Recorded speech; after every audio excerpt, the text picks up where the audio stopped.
If you look at a company, Harvey AI in the legal field, another company, Clio, also in the legal field, both getting, I don't know, revenue multiples and have valuations that are at the top of the top for horizontal peers. So somebody from the outside could say, well, legal, I think there are only 1 million lawyers in the US. That's pretty small. But then you say, well, what does it give me the right to win within other workflows? Yeah. I mean, it's a very good point. It's actually the nature of how you define TAM for the first time is actually really getting questioned with all things generative AI. And it's not just the fact that it's some workflow, the number of seats that are available, and how can I charge on a per seat basis and things of that nature. It's actually the nature of work.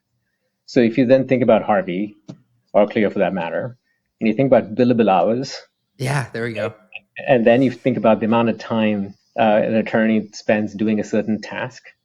And if that can be automated, or if that can effectively be done through a generative AI agent or service, how would you think about, the TAM in those situations? I think that's being discovered today in some ways as these workflows are getting, better codified, as generative AI becomes much more efficacious in more deterministic tasks.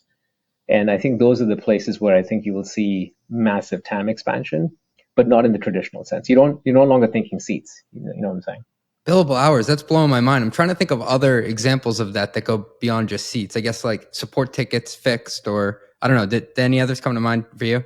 Yeah, like the first iteration of that, maybe, between sort of true SaaS, which is sort of, on a seat basis, there was a sort of interim step that really never really took hold in my mind, which is, think of it as sort of success-based, pricing. Like outcome-based or something? Outcome-based pricing, right? And so ticketing is a very good example. So for instance, the people who are trying to disrupt like a ServiceNow basically came in saying, look, ServiceNow charges you on a per seat basis. They also charge you by the number of tickets that you're going to eventually process. How about I come in and tell you that all you need to pay me is based on the resolved tickets that never hit a person? And that's a disruptive way to sort of enter a market, right? I mean, it disrupts the incumbent in a big way. And that really, people thought that this was going to be the way a lot of other things are going to manifest itself till generative AI came in, where the entire workflow is automated. Do I need an agent, and can I get an agent that does the entire flow of the ticket that gets generated internally and externally? Can I do the whole thing, right? And then how do you think about it? The amount of hours that a specific agent spends resolving a ticket? I don't know. It depends. Yeah.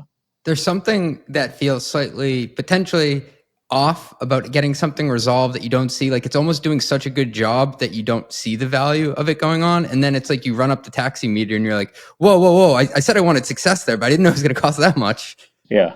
I mean, but it's efficient, It is. It really is. It just, yeah. I've never had to think about it that way when making a purchasing decision yet. So it kind of shifts how all of us think about what you're willing to pay for value.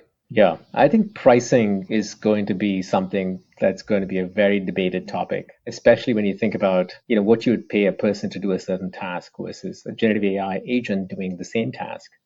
Just because it's efficient, do I then price it at 1/10 the cost, or 1/100 the cost? Does it have a deflationary impact on a lot of other things? What does it do to labor? I think those are questions I think will be very profound, and I think lots of debate.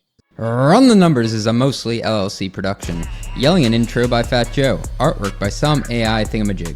Podcast and video editing is done by Cleancast at cleancast.io. Nothing said on this podcast is intended to be business or investment advice. It's the sole opinion of me, a guy who feeds his dog too much ice cream and has a history of net operating losses, LOL. If you like this podcast, please hit subscribe. It would mean a lot to me. And also check out mostlymetrics.com. That's my newsletter where I explore business models and financial metrics. Thanks for riding with me. Share this with your friends. Peace.